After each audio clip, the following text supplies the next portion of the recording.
والصلاة والسلام على من لا نبي بعد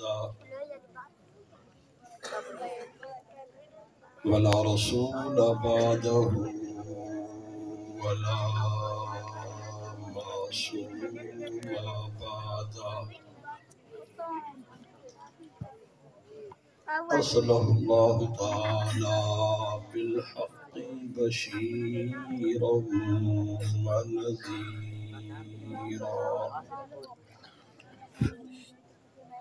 وداعيا إلى الله بإذنه وسراجا منيرا.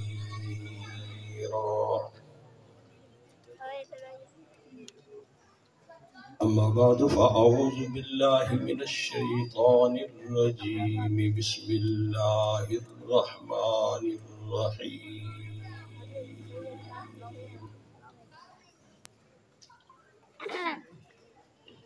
اليوم أكملت لكم دينكم وأتممت عليكم نعمتي ورضيت لكم الإسلام دينا.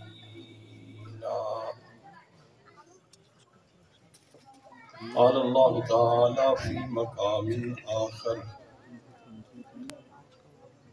هو الذي أرسل رسوله بالهدى ودين الحق ليظهره على الدين كله. قال النبي صلى الله عليه وسلم: إنما بعثت لأتمم مكارم الأخلاق.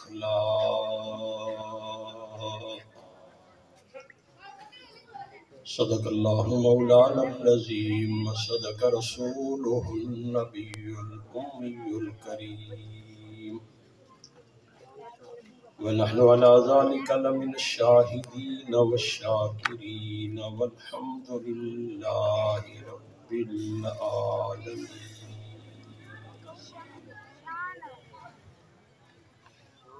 انتہائی واجب الاحترام علماء کرام،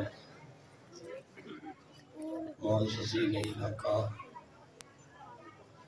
قابل عزت تکریم بزرگوں، دوستوں، نوجوان ساتھیوں،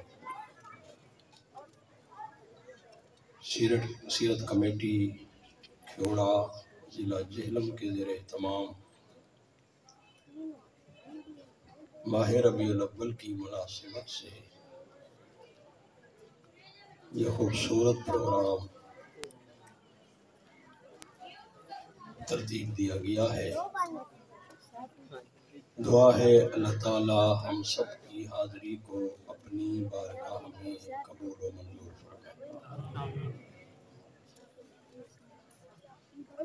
حضرت اقدس حضرت مولانا قاری عبدالرحیم صاحب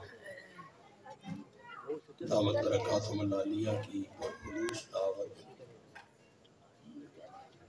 اور ان کے حکم کی تعمیل کرتے ہوئے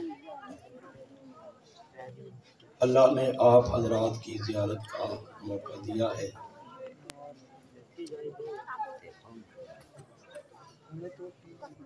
ربیع الاول کی مناسبت سے پورے ملک میں الحمدللہ یہ پروگرام شب و روز علماء کرام کی سرپرستی میں ہو رہے ہیں۔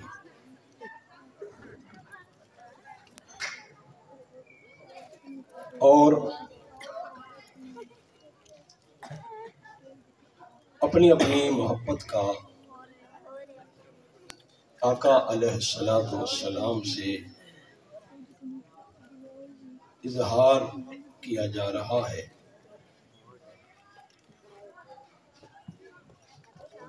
آپ علیہ السلام کی کیونکہ دنیا میں تشریف آوری ماہ ربیع الاول میں ہوئی ہے، تو اسی مناسبت سے آپ کی ولادت کا، آپ کی دنیا میں تشریف آوری کا ذکر موضوع خاص رہتا ہے۔ اگر بات ہو حضور کی تشریف آوری پر خوشی کی تو اس میں کوئی شک نہیں ہے کہ تحت الثری سے عرش معلی تک آپ کی دنیا میں تشریف آوری پر کائنات کا ذرہ ذرہ خوشی مناتا ہوا نظر آ رہا ہے۔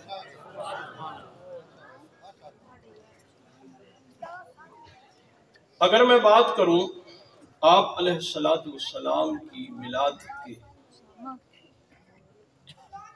اس مرحلے کی کہ جس میں آپ دنیا میں تشریف لا رہے تھے، سیرت کی کتابیں اس بات کی شاہد ہیں کہ سیدہ آمنہ صلوات اللہ علیہا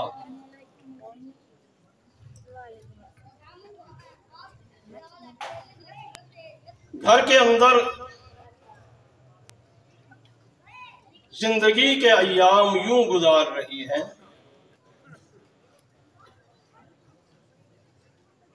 کہ ایک بیوہ خاتون کی حیثیت سے کہ والد کا سایہ بھی سر پر نہیں ہے، خاوند کا سایہ بھی سر پر نہیں ہے،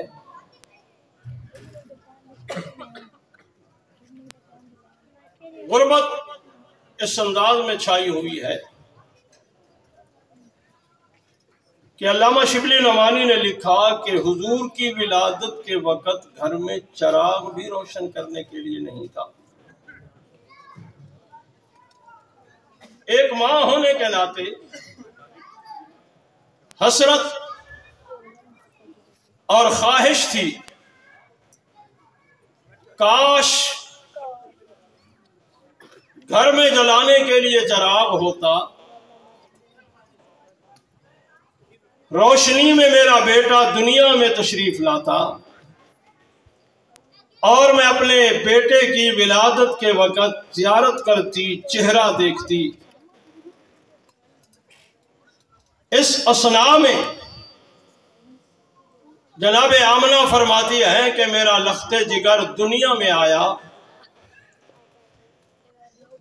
میں چراغ کی تلاش میں تھی تو اللہ نے اتنا روشنی میری آنکھوں کے سامنے رکھ دی کہ میں تو چاہتی تھی کہ میرا بیٹا مجھے نظر آئے، لیکن روشنی اتنا پھیلی کہ مجھے پوری دنیا نظروں کے سامنے نظر آ رہی تھی۔ اور یہ بات کوئی زبانی کلامی نہیں ہے،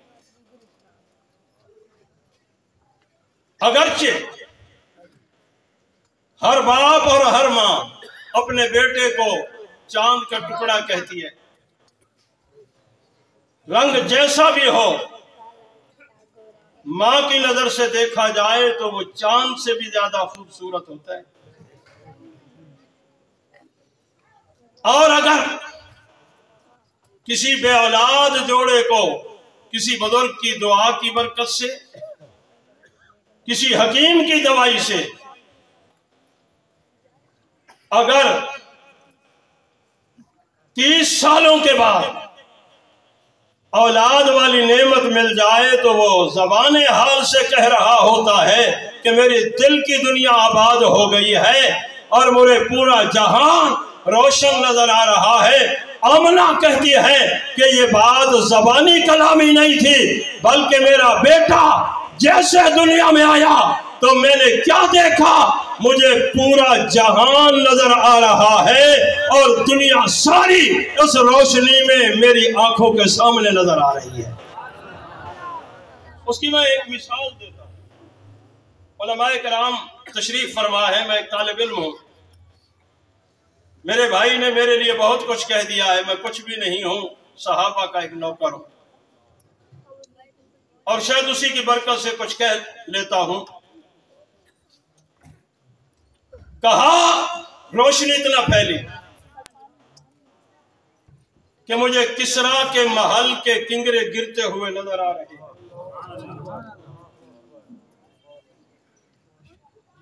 اور کسرا اور مکہ مکرمہ کا فاصلہ علماء کرام اور دانشور جانتے ہیں کتنا ہے. دوسری طرف 3000 سال سے جلنے والا وہ آتش کدہ ایران، جس کی آگ ایک لمحے کے لیے مدھم نہیں ہوئی ہے. ختم تو دور کی بات ہے، مدھم نہیں ہوئی ہے. مورخین نے لکھا ہے کہ جس بلندی پر آگ جلائی گئی تھی اسی بلندی پر 3000 سال سے وہ آگ جل رہی ہے. آتش کدہ ایران آگ میں خدا ڈھونڈتے ہیں، اسے خدا مان رہے ہیں. سیدہ آمنہ فرماتی ہیں کہ میرا بیٹا دنیا میں آیا تو میں نے اپنی نظروں سے گھر بیٹھے دیکھا آتش کدہ ایران بجھتا ہوا نظر آ رہا ہے. میں سوچنے پر مجبور ہوئی، مجھے تو چراغ کی تلاش تھی،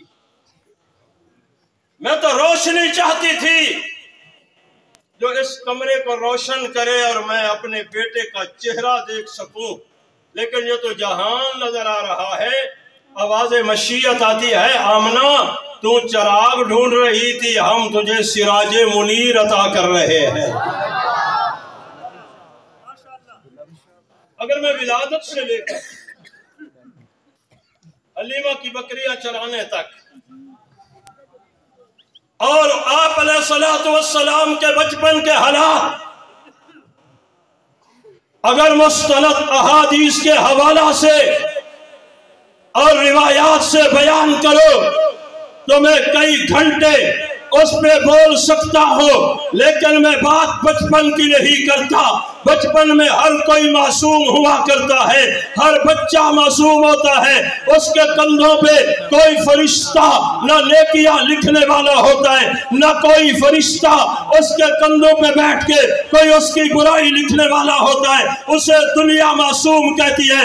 ایک لیمٹ ہوتی ہے زندگی کی کہ جس میں وہ معصومیت کے درجے پر فیض ہوتا ہے، اسے معصوم گردانا جاتا ہے. سن بلوغ تک پہنچتے ہوئے یہ معصوم ہے، یہ مرفوع القلم ہے، لیکن آقا تو معصوم نہیں ہے، خاتم المعصومین ہے. آقا تو معصومیت کی اس بلندی پر ہے کہ جہاں پہ معصومیت ختم ہو جاتی ہے. آئیے میں بات حلیمہ کی بکریوں کی نہیں کرتا، میں بات آپ علیہ السلام کے بچپن کی نہیں کرتا، تعبیر کعبہ کے وقت کی بات میں نہیں کرتا. میں مکہ کی گلیوں میں جناب عبد المطلب انگلی پکڑ کے جب اپنے پوتے کو بازار میں لے جاتے تھے اس وقت کے منظر کی بات نہیں کرتا، لیکن اتنا ضرور کہنا چاہتا ہوں کہ جناب عبد المطلب کہتے ہیں کہ میں کعبے کے مطاف میں پہنچتا ہوں تو میں نے سرداران عرب کو دیکھا کہ وہ اپنا سر پکڑ کے بیٹھے ہوئے ہیں، ماتھے پہ ہاتھ رکھ کے بیٹھے ہیں. میں نے پوچھا کیا ہوا ہے؟ کہا بہت جتن کر لیے لیکن بارش نہیں ہو رہی، اونٹ ذبح کیے بارش نہیں ہو رہی، لات منات عزا کے قدموں میں بکرے ذبح کر دیے ہیں لیکن بارش نہیں ہو رہی. عبد المطلب ہم نے تو جتن کر لیے ہیں، تم بتلاؤ تمہارے پاس کوئی نسخہ ہے کہ بارش ہونی چاہیے؟ عبد المطلب کہتے ہیں میں نے کہا مطاف کعبہ میں بیٹھو، ایک نسخہ میں آزماتا ہوں. کہا میں گھر میں گیا، صحن میں میرا پوتا بیٹھا ہوا ہے، میں نے ہاتھ پکڑا اور ایک بلند بالا پہاڑ کے چوٹی پہ کھڑا کر کے میں نے تھوڑی میں ہاتھ رکھ کے میں نے چہرہ انور آقا کا آسمان کی طرف کیا اور میں نے کہا مالک تو ہم سے تو ناراض ہے، اس کملی والے محمد سے بھی ناراض ہے، ہم سے تو ناراض ہے، اس خوبصورت چہرے والے محمد سے بھی ناراض ہے. کہا میں نے چہرہ آسمان کی طرف کیا، میرے پوتے نے نظریں نیچے بعد میں کی ہیں، بادلوں نے برسنا پہلے شروع کر دیا. اگر میں بچپن سے جوانی کی طرف جاؤں، علماء بیٹھے ہیں، میں ایک طالب علم ہوں، قصے کہانیاں نہیں سنانا چاہتا، میں آپ کا وقت نہیں ضائع کرنا چاہتا، میں کچھ نظریاتی باتیں عرض کرنا چاہتا ہوں۔ یکدم شور اٹھا، تلوار نیام سے بہر نکل آئی۔ کیا ہو گیا؟ کہا کعبے کی تعمیر پہ جھگڑا ہو گیا ہے، حجر اسود کو کون نصب کرے گا؟ قبائل کے سرداروں کی جنگ، اپنے اپنے نوجوانوں کو بلا کر انہوں نے بکرے ذبح کر کے برتنوں میں خون ڈال کے بیعت لینا شروع کر دیا ہے۔ ہمارا سردار جب تک بیت اللہ میں دیوار کعبہ میں حجر اسود نصب نہیں کرے گا، ہماری تلوار نیام میں واپس نہیں لوٹے گی۔ کسی سیانے بندے نے کہا قتل و غارت کسی مسئلے کا حل نہیں ہوا کرتا۔ کروڑوں سر تن سے جدا کر کے اگر مسئلے کا حل نکالنا چاہو گے، تمہاری بہادری کے قصے تو بیان ہوں گے لیکن مسئلے کا حل نہیں نکلے گا۔ کیا کرنا چاہیے؟ کہا ٹیبل ٹاک کرو، مذاکرات کی میز پر آؤ، کسی کو فیصل مانو، کسی کو بڑا مانو، کسی کو حکم مانو، وہ تمہارے درمیان میں فیصلہ کرے اور تم کسی نتیجے پر پہنچو۔ تو اس مجمع میں بیٹھے ہوئے سرداران عرب جو بڑی بڑی عمروں کے لوگ تھے، سر پہ بڑی بڑی دستاریں رکھ کے بیٹھے ہوئے تھے، کہنے لگے بتاؤ ان میں سے کوئی ایسا شخص جس کو متفقہ طور پہ ثالث مان لیا جائے؟ کون ہے تم میں سے؟ یہ شام کا بیٹا، اسے مان لیا جائے، یہ عتبہ کو مان لیا جائے، شیبہ کو مان لیا جائے۔ ایک عمر رسیدہ شخص نے کہا تم میں سے کوئی متفقہ شخصیت نظر نہیں آ رہی، میرا مشورہ ہے اس ثالثی بیٹھک کو اس نتیجے پر پہنچا کے ختم کر دو کہ کل سب سے پہلے جو بیت اللہ میں آئے اسی کو ثالث اور حکم مان کر فیصلہ اسی سے کروا لو۔ چشم فلک نے کیا نظارہ دیکھا؟ سب سے پہلے جس نے بیت اللہ میں قدم رکھا، عمر کے اعتبار سے وہ 25 سالہ نوجوان ہے، لیکن شخصیت کے اعتبار سے، کردار و عمل کے اعتبار سے وہ 25 سال کی عمر میں اتنا بلندی پہ کھڑا ہے کہ سرداران عرب جو ایک دوسرے کے لیے تلوار نیام سے بیر نکال چکے تھے، آپ کا چہرہ دیکھ کر وہ جناب خوش آمدید، اہلاً سہلاً، مرحبا کے نعرے لگاتے ہوئے نظر آتے ہیں۔ آقا نے فرمایا کہ تمہیں کیا ہو گیا ہے؟ میں تو روزانہ رات کی آخری شب میں مطاف کعبہ میں آتا ہو، کوئی پہلی مرتبہ تھوڑا آیا ہو تو ان سرداران عرب نے بیک زبان ہو کر کہا کہ پہلے تم آتے ہو محمد بن عبداللہ کا روح دھار کے آتے ہو، اور آج تم ایک چیف جسٹس بن کر آئے ہو، آج تم ثالث بن کر آئے ہو، آپ ثالثی کا کردار ادا کرنے والے ہیں۔ آقا نے فرمایا وہ کیا ہے؟ تیرا معاشرہ، توجہ میری طرف رہے، آپ کا یہ معاشرہ کسی غریب کے بیٹے کو جج تسلیم کر لے گا؟ یہ سماج کسی غریب کے بیٹے کو جج مان لے گا؟ ابو جہل نے آگے بڑھ کر کہا، اس نے کہا آپ فیصلہ کیجئے، ہم صرف ثالث مانیں گے ہی نہیں، آپ کے فیصلے کو ہم دل و جان سے بھی زیادہ عزیز سمجھیں۔ سبحان اللہ، سیلاب دی و جلال متاثر ہے، سیلاب تو جتھے آیا ہے لگتا ہے انہوں دی غم میں، سیلاب متاثرین دے غم میں تسا بھی بیٹھے ہو، اللہ تھوڑی پریشانی دور کرن۔ سبحان اللہ تو آپ پڑھیں جی۔ دیکھو چوکوں چوراہوں میں سبحان اللہ اس لیے بھی کہلوا رہے ہیں کہ یہ در و دیوار بھی قیامت کے دن گواہی دیں کہ حضور کی محبت اور آقا کی سیرت سن کر یہ بھی بلند آواز سے اللہ کی تسبیح سبحان اللہ کہہ رہے تھے۔ جاگ رہے ہو یا سو رہے ہو؟ میرے بہت ہی محترم ہیں، میں ان کی وجہ سے تھوڑا سا یوں سمجھیں کہ میں آپ سے کچھ نہیں کہہ رہا، ورنہ سبحان اللہ تو آپ کو کہنا ہی چاہیے۔ اس پر میں دلیلیں نہیں دینا چاہتا، بس اتنا کہنا چاہتا ہوں کہ گاڑی بغیر پیٹرول کے نہیں چلتی اور خطیب بغیر سبحان اللہ کے نہیں چل سکتا۔ بات کو سمجھنے کی کوشش کریں۔ میں ایک نظریاتی بات آپ کو سمجھانے لگا ہوں۔ آقا نے فرمایا مجھے ثالث تسلیم کر لو گے؟ انہوں نے کہا ہاں، آپ کا فیصلہ صرف مانیں گے ہی نہیں، دل و جان سے زیادہ عزیز سمجھیں گے۔ آپ نے مطاف کعبہ میں، میں ذرا جذبات سے ہٹ کر بات سمجھانے کے لیے سپیڈ کم کر رہا ہوں، مطاف کعبہ میں سب کو جمع کیا اور آپ نے اپنے کندھے سے ایک چادر سفید رنگ کی اتاری اور اسے زمین پر بچھا دیا۔ سبحان اللہ، زمین پر بچھا دیا اور سرداران عرب سے کہا کہاں ہے وہ پتھر جس پہ لڑ رہے ہو؟ کوئی پتھر اٹھا کے لایا۔ آقا علیہ السلام نے اس کالے رنگ کے پتھر کو اپنی سفید چادر میں رکھ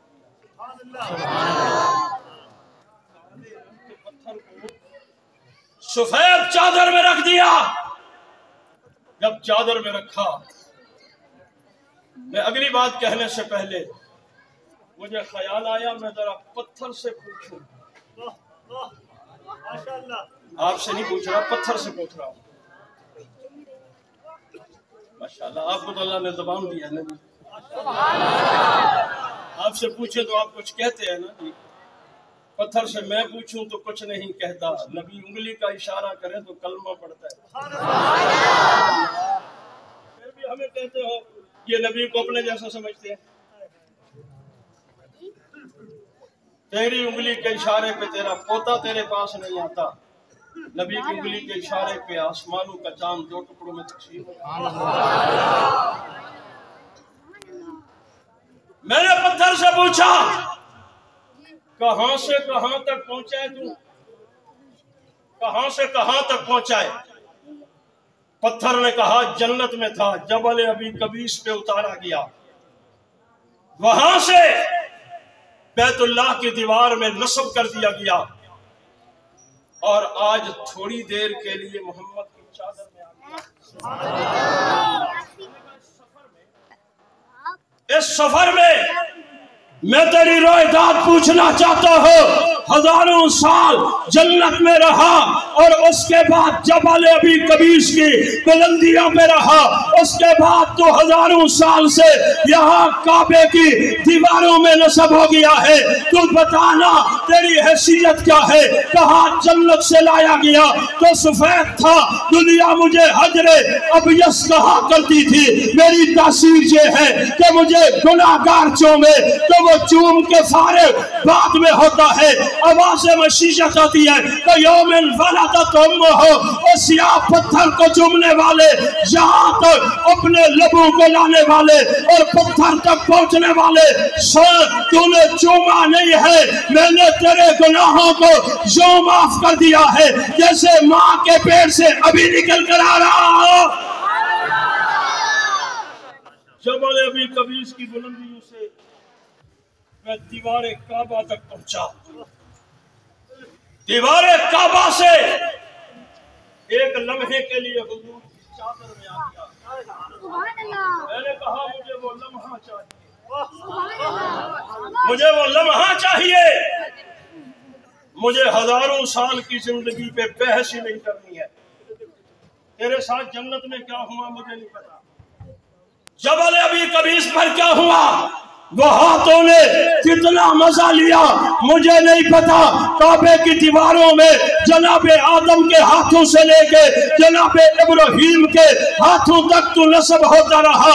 کس کس کی جھولی میں گیا, کس کس کے ہاتھوں سے تو دیوار کعبہ میں نصب ہوتا رہا. مجھے اس سے کوئی غرض نہیں ہے. میں نے پوچھنا یہ ہے کہ نبی کی چادر میں آیا تو تجھے کیا ہوا ہے؟ تو جھوم کر پتھر نے کہا اگر سچ پوچھتے ہو تو پھر سنا, مجھے جنت میں وہ مزہ نہیں آیا, جبل ابی قبیس کی بلندیوں پہ وہ مزہ نہیں آیا, دیوار کعبہ میں وہ مزہ نہیں آیا جو محمد کی چادر میں مزہ آ گیا ہے.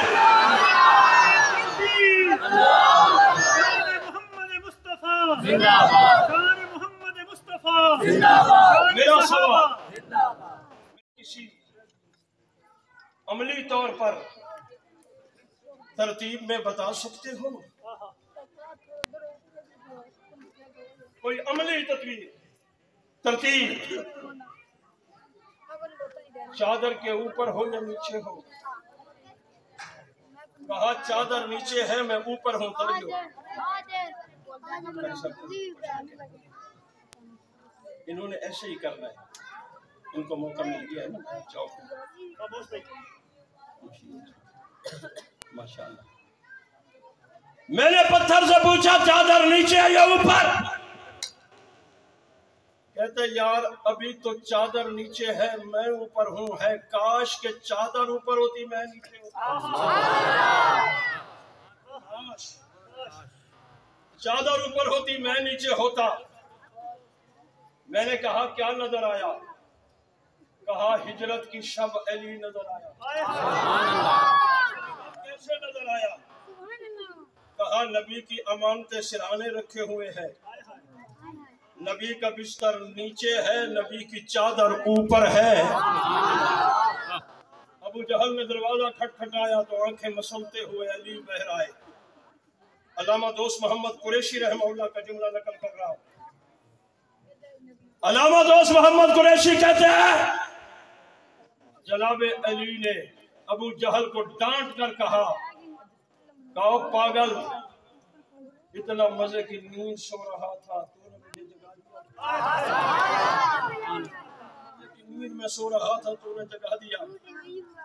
ابو جہل انگشت بدندہ رہ گیا. منہ میں انگلی دے کے 32 کی 32 انگلی اپنی ایک انگلی کے اوپر ڈال کر چبا کر انگلی چبا کر ہاتھ نہیں کہہ رہا ہے اتنا مشکل ترین رات میں تم مزے کی نیند سو رہے ہو. ہماری پلاننگ کا تمہیں نہیں پتا تھا؟ کہا جس کو پتا ہوگا.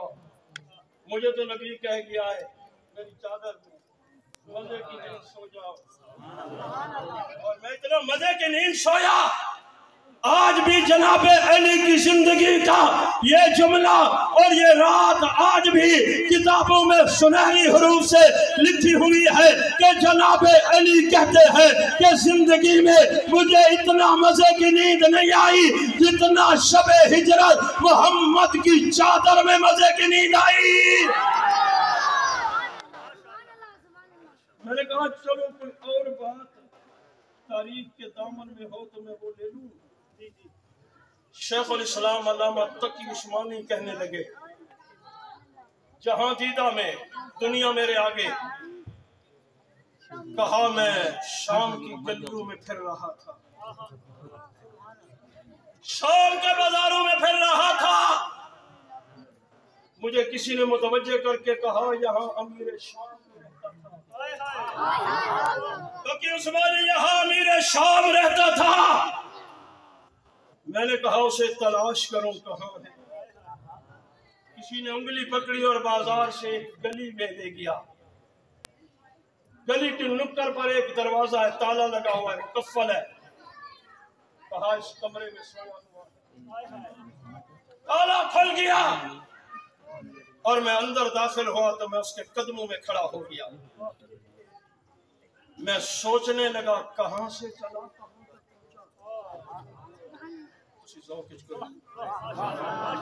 میں قاری صاحب کو کہنا بھی اگلے سال مسجد میں جلسہ رکھیں. تاکہ چلو مسجد کا احترام کریں دے تو سبحان اللہ تسی دلے بیٹھے بھی پتہ نہیں بازار سبحان اللہ اکھڑی بھی ہے یا کوئی نہ بھئی بازار میں سبحان اللہ کا ثواب مسجد سے بھی زیادہ ہے اللہ کہتے ہیں میرے گھر جا کے تو ہر بندہ خوشامد کرے گا نا کسی کی دکان دے سامنے بیٹھ کے میری خوشامد کرے سبحان اللہ میں پہلی دفعہ آیا اس واسطے میں تھوڑے نال زیادہ گل بھی نہیں کر سکتا بھی اگلے سال تسی پابندی رکھا اس مولوی نے تقریر گھٹ کی تھی سبحان اللہ زیادہ کھوایا مجھے حضرت فاروقی شہید رحمۃ اللہ علیہ نے پشاور بھیجا اور کہا پہلی مرتبہ میں گیا میں نے خواتین سے کہا کہ ہر سبحان اللہ کو ایک بابا کھڑا ہو گیا اس نے کہا خان کو پہلے اس کا فائدہ بتاؤ خان ایسے کوئی کام نہیں کرتا جب تک اس کو بینیفٹ سمجھ نہ آئے میں نے کہا وہ کیسے کہا ساری دنیا ادھار بند کیے بیٹھی ہے اور خان ادھار دروازے پہ لے کے آئے کپڑا لیتے ہو یا نہیں لیتے سال کے ادھار پہ محلے کے دکاندار سے آپ ایک ہفتے کا ادھار نہیں لے سکتے میں نے پوچھا بابا جی کیا سمجھ آیا کہا پنجاب والوں کو نقد سمجھ آیا ہے خان کو ادھار سمجھ آیا سمجھ آنے ہمیں ادھار سمجھ آ گیا کہنے لگا سبحان اللہ کا کہنے پر کیا ملے گا میں نے کہا حاجی عبدالوہاب صاحب کا کوئی جملہ مانسیرے میں بزرگ کہہ رہا تھا کہ سبحان اللہ پر ہر دور کے نبی کی امت کو ثواب تو ملا ہے لیکن محمد مصطفیٰ کی امت کو ثواب میں ملتا ہے جنت میں ایک درخت بھی لگتا ہے کتابوں میں لکھا ہے مجھے نہیں پتا اس بحث میں میں نہیں پڑھتا میں نے تبلیغی جماعت کے بابے سے سنا ہے کہ مرزا جیل میں آدھا ہے بابے تو شاہی کوئی نہیں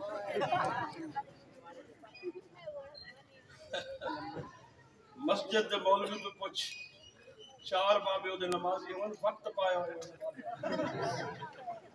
یہ کسی امام سے پوچھ بابے پیچھے آئیں تبلیغی جماعت والے بابے نے کہا ثواب بھی ملتا ہے میں خطیب ہوں میں امام نہیں نمازیں کو نہیں پڑھاتا 30 سال سے خطابت کرتا ہوں لیکن ہفتے کے بعد جب میں اپنے مدرسے میں آتا ہوں تو امام کی چیخیں سنتا ہوں پتہ چلتا ہے بابے نے بنائی میں پھر بابوں کو کہتا ہوں کچھ نہیں ہوں ہاتھ جوڑ کے منت کر کے ایک ہفتے کی مہلت لے کر چلا جاتا ہوں پھر واپسی آ کے امام کی مرہم پٹی کرتا ہوں میں نے کہا بس انتظار کرو ان کا اعلان ہو آپ کے سپیکر سے اور یہ مزے کے لیے جا کر سو جاتا پھر آپ کی جان چھوٹے گی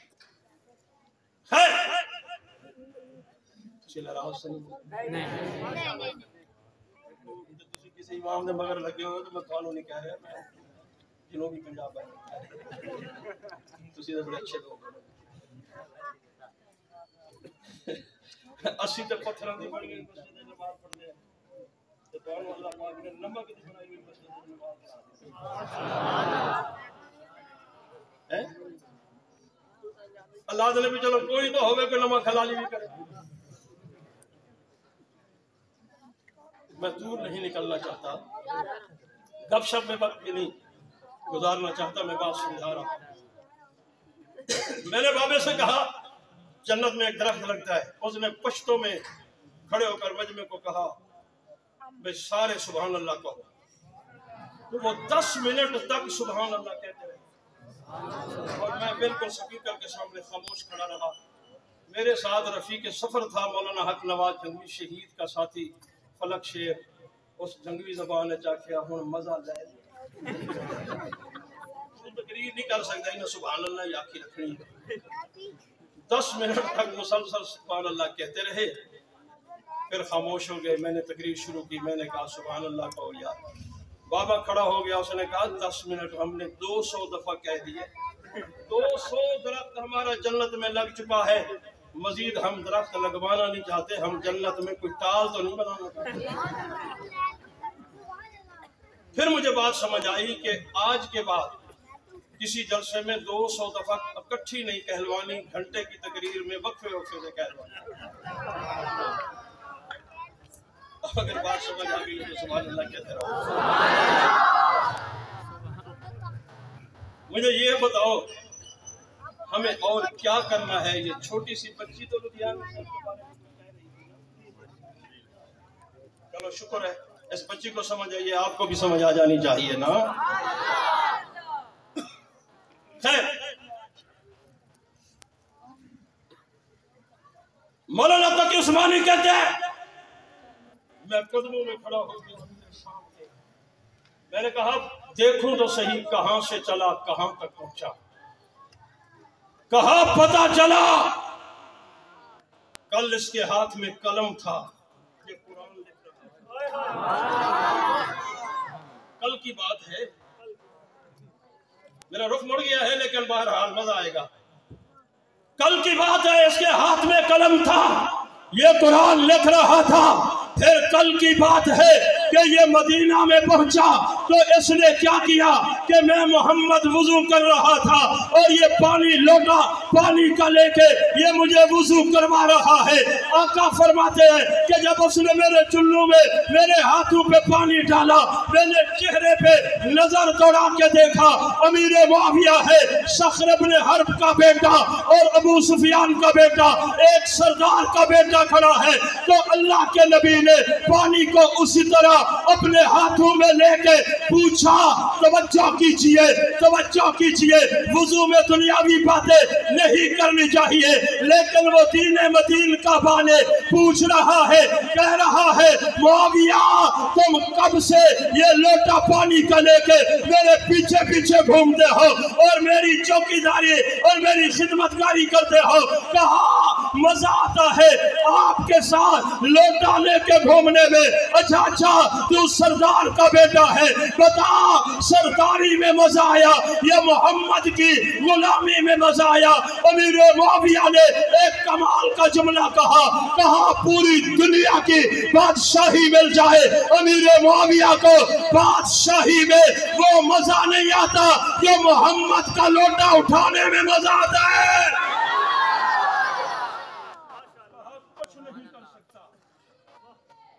دعا کر سکتا ہوں، اللہم اجعل معاویہ ہادیا و مہدیا۔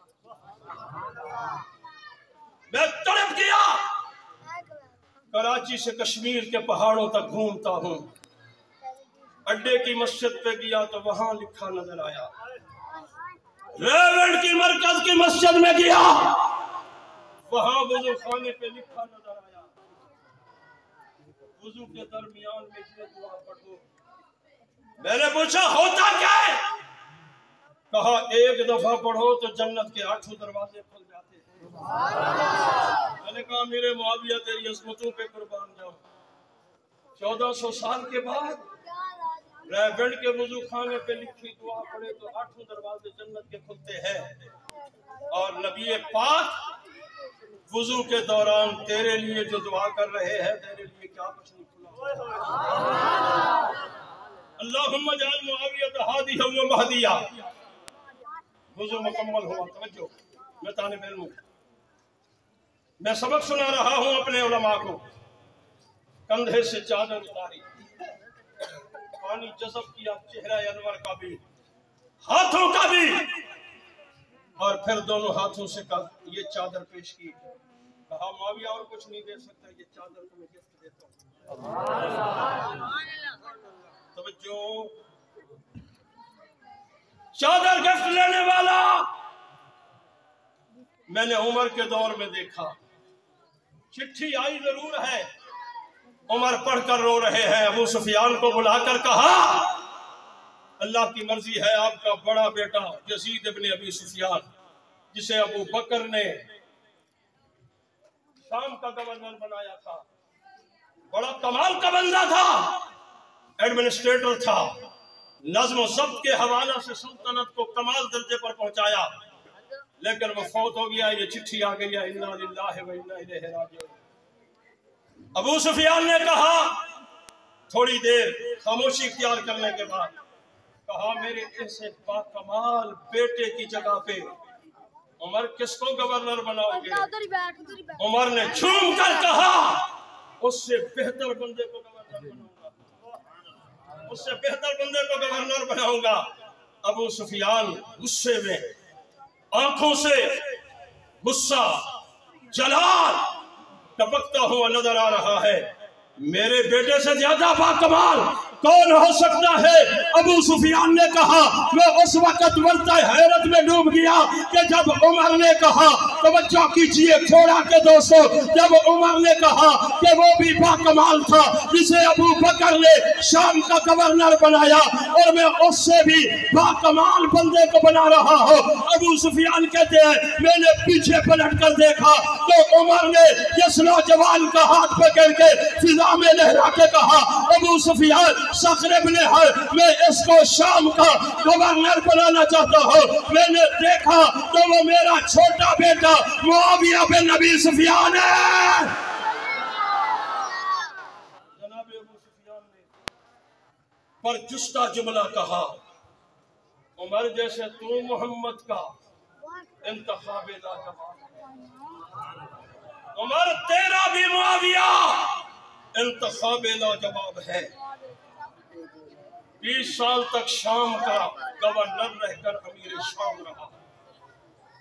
تقی عثمانی صاحب کہتے ہیں میں اسی امیر شام کو ڈھونڈ رہا تھا،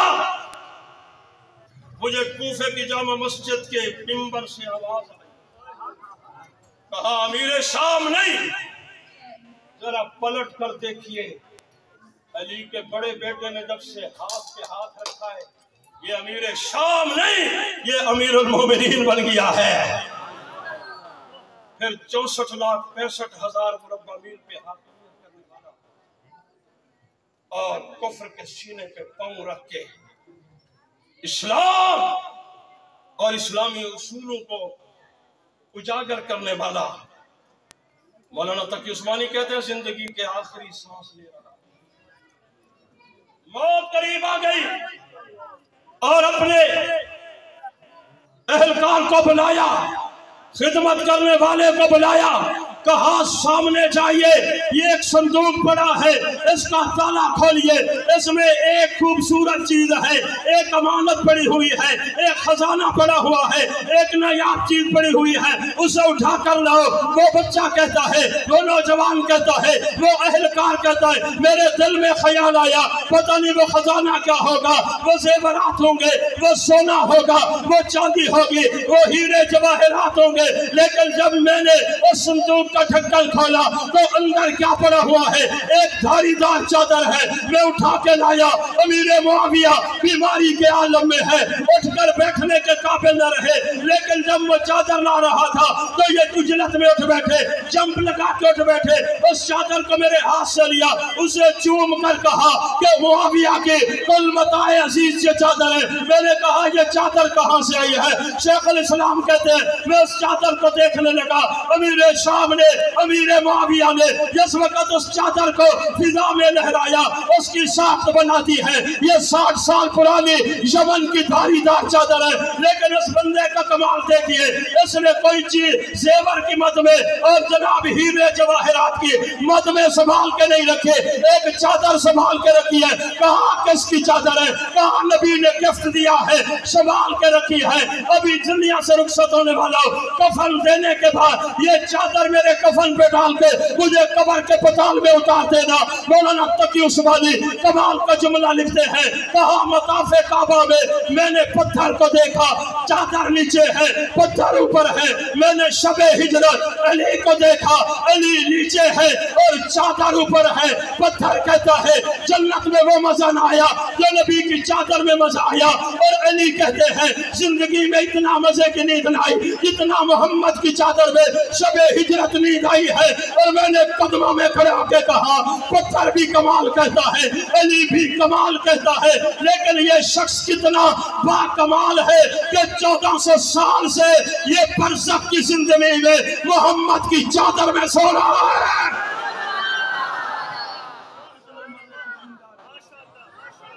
یہ کتنا مزے کی نیند سو رہا ہے۔ میری بات پتھر سے تھی لیکن آپ بول پڑے، پتھر چادر میں تفصیل میں نہیں جانا چاہتا، چادر میں پتھر رکھا، چادر نیچے ہے پتھر ہے، کہا امن چاہتے ہو؟ جی امن چاہتے ہیں، کہا آؤ محمد کی چادر کا پلو تھامو۔ 25 سالہ نوجوان محمد بن عبداللہ کی چادر کا پلو تھامو۔ محمد رسول اللہ کی چادر نہیں ہے، محمد بن عبداللہ اوپر اٹھایا۔ ان 7 سرداروں نے آقا نے اپنے ہاتھ سے اس پتھر کو دیوار میں نصب کر دیا۔ 7 سرداروں نے کہا جو فیصلہ آمنہ کے لال نے کیا ہے اس سے بہتر فیصلہ دنیا کا کوئی جج نہیں کر سکتا۔ میں آخری مرحلے میں گفتگو کو لے جانا چاہتا ہوں۔ میں نے کہا قدیش میں کسریٰ کے محل گرتے ہوئے نظر آتے ہیں، ولادت کے وقت آتش کدہ ایران بجھتا ہوا نظر آتا ہے، شراب بکریاں رہے، شراب بکریاں رہے ہیں، جنت کی حوریں جنت کے بالا خانوں سے دیکھ رہی ہیں بکریاں کتنی بار۔ میں نے بنی سعد کے قبیلے کے وہ پہاڑ دیکھے، وہ جگہ دیکھی ہے جہاں بکریاں نبی چرایا کرتے، وہ کنواں دیکھا ہے جس کنویں پہ پانی پلایا کرتے تھے۔ میرے ساتھ ایک فیصل آباد کے دوست تھے، کہنے لگے رحمانی صاحب کہاں لے آئے ہو؟ کچھ ہے نہیں یہاں۔ میں نے کہا اپنی نظروں سے نہیں میری نظروں سے دیکھو، میں وہ پہاڑ دیکھ رہا ہوں جنہوں نے کملی والے محمد کو دیکھا۔ تم نے کیا دیکھنا ہے؟ میں ان کو ان پہاڑوں اور پتھروں کو دیکھ رہا ہوں جنہوں نے نبی کو دیکھا ہے۔ تو کہنے لگے پھر کیا ہوں؟ میں نے کہا یہیں بنی سعد کے قبیلہ میں کھڑے ہو کے تجھے بتانا چاہتا ہوں جن پتھروں نے محمد کو دیکھا وہ ہمیں دیکھے تو ہم خوش نصیب ہیں۔ وہ ابو بکر کتنا با کمال ہے، نبی اسے دیکھتا ہے وہ نبی کو دیکھتا ہے۔ شہرت کی بلندی پہ پہنچ گئے، بین الاقوامی شہرت حاصل کی۔ میں ایک جملہ دور جدید کا بول رہا ہوں، بین الاقوامی انٹیلیجنس ایک پتھر پہ لڑا کر عرب کا ماحول خراب کرنا چاہتی تھی۔ یہودیت اور دنیا نصرانیت آمد مصطفیٰ سے قبل، اعلان نبوت سے قبل ایک ایسا ہنگامہ کرنا چاہتی تھی کہ قتل و غارت کا ایسا ماحول بنے کہ اس کی نبوت کام نہ آ سکے، لیکن رب نے اپنے محبوب کی چادر سے بد امنی ختم کر کے دنیا کو امن دے دیا۔ بین الاقوامی شہرت ملی، فائلیں لے کر گئے کسریٰ کے محل میں، کہا وہ پتھر پہ جو لڑائی تھی وہ تو صلح میں بدل گئی ہے۔ صلح کس نے کرائی؟ انہوں نے کہا ایک 25 سالہ نوجوان محمد۔ میں تقریر کے آخری مرحلے کی طرف جا رہا ہوں، اگر آپ تھوڑا سا توجہ کریں گے تو بات بڑی کمال کی ہے اور سمجھ آئے گی تو آپ محظوظ رہیں گے انشاءاللہ۔ ایک خاتون اپنے گھر میں بیٹھی غلام سے کہہ رہی ہے میسرا بڑے بڑے تاجروں کو ہم نے مال تجارت دیا، ذرا جاؤ نا عبداللہ کے بیٹے محمد سے معاہدہ کر کے آؤ، وہ ہمارا مال تجارت۔ میسرا غلام آقا کے پاس آیا، ختیجہ کہتی ہے مال تجارت لے جاؤ گے؟ کہا نام، معاہدہ ہو گیا، قافلہ تیار، توجہ قافلہ تیار۔ میسرہ کا ہاتھ پکڑ کے ختیجہ نے کہا ان کا خیال رکھنا، قدم قدم پر خیال رکھنا، سر ہو تو اسے ہی سمجھ آتا ہے، اسے ہی سمجھ آتا ہے یہ کیا ہے۔ پھر شام سے کہہ دیا تھا نا جتنا زور لگائے میری موجودگی میں کم از کم تو نہیں دیکھ سکتے۔ مجھے ایک دوست کہنے لگے وہ شام کہتا یار میں بھی عاشق رسول سی، میں نے کسی نے بھی کھڑ نہیں دیتا۔ یار کمال دا عاشق سی تو کیوں نہ دیکھ سکا؟